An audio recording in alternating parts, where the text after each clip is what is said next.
नमस्कार, times of Swaraj में आप सबों का स्वागत है। मैं हूं संतोष सिंह और आज हम टाइम्स ऑफ स्वराज में बात बिहार में व्याप्त भ्रष्टाचार के उस अकंठ डूबे हुए अधिकारी की बात कर रहे हैं जिसको बचाने के लिए कह सकते हैं कि विभाग से लेके मंत्रालय से लेके हर सिस्टम एड़ी चोटी एक किए हुए था।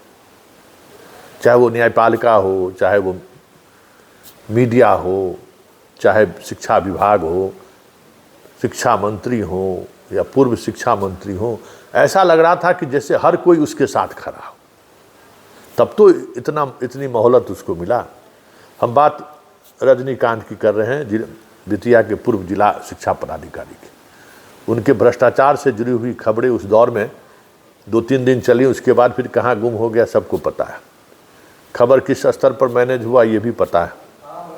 फिर भी खबरें कहीं न कहीं किसी न किसी रास्ते से पब्लिक डोमेन में आता रहा है। लेकिन जो खबर आज हम आपको बताने जा रहे हैं वो खबर जान आप हैरान हो जाएंगे। फरवरी में रेड हुआ था, याद होगा। इकोनॉमिक ऑफेंस मतलब स्पेशल विजिलेंस यूनिट आज भी उस रेड को अपना सबसे बड़ा उपलब्धि मानता है और वो आज भी मानता है कि वो हमारी सबसे बड़ी कार्रवाई है। ज़रा सुन लीजिए।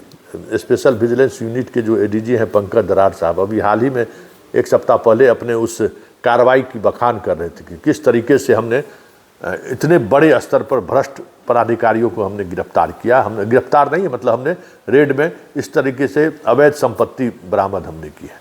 पहले ज़रा उनका बात सुन लीजिए, उनका बात सुनना बहुत ज़रूरी है। तब फिर हम बताएंगे कि कैसे रजनीकांत को बचाने के लिए सिस्टम में बैठे हुए लोग किस तरीके से उनके साथ खड़ा रहा, ये हम बताएंगे। पहले लेकिन पंकज दरार जी को सुन लीजिए। स्पेशल विजिलेंस यूनिट तो इस वर्ष 1 जनवरी से अब तक विगत 6 माह में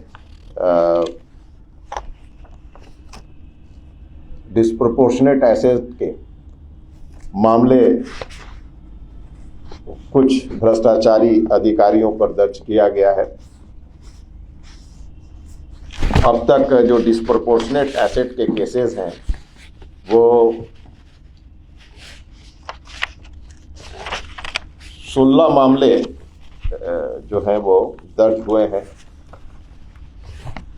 जिसमें मुख्य मामले जो हुए 2/25 ये जिला शिक्षा पदाधिकारी बेतिया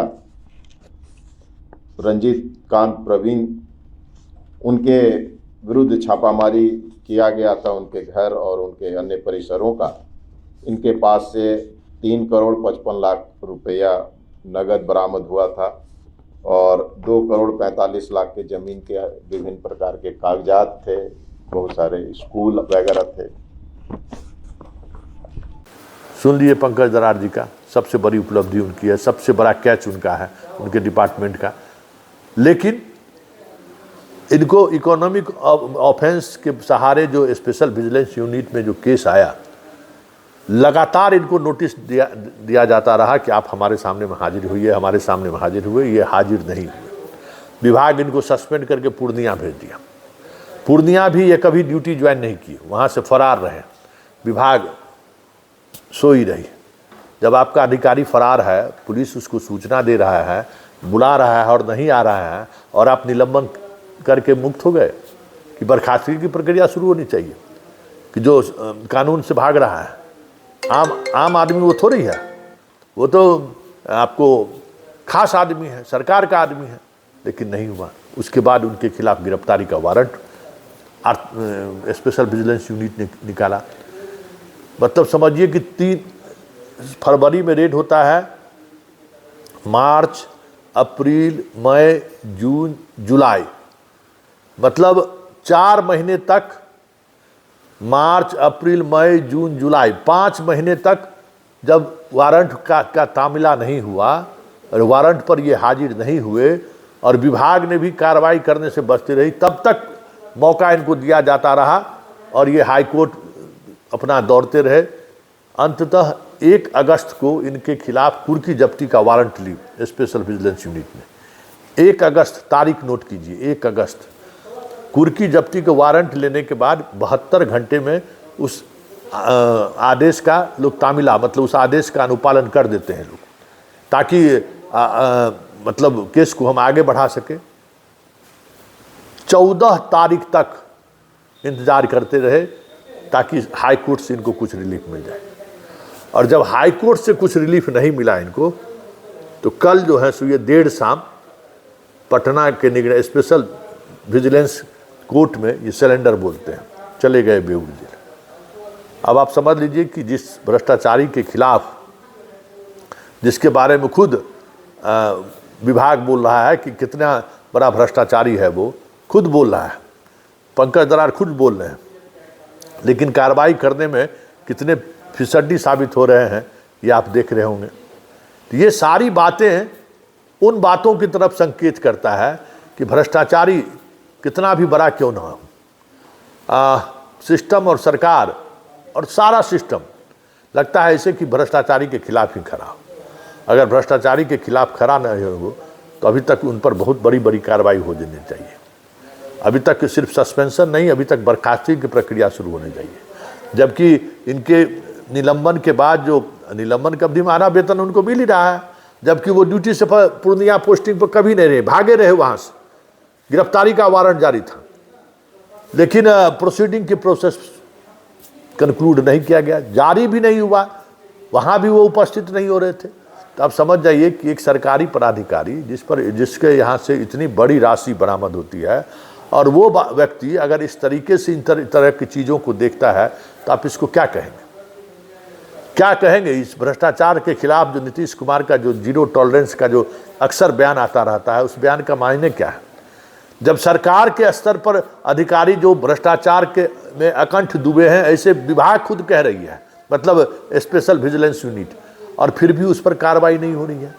तो उस पर जब कार्रवाई नहीं हो रही है, तो इसका यही मतलब है ना कि अगर रसूख वाले हैं, भ्रष्टाचारी हैं, तो हम किसी भी हद तक जा सकते हैं।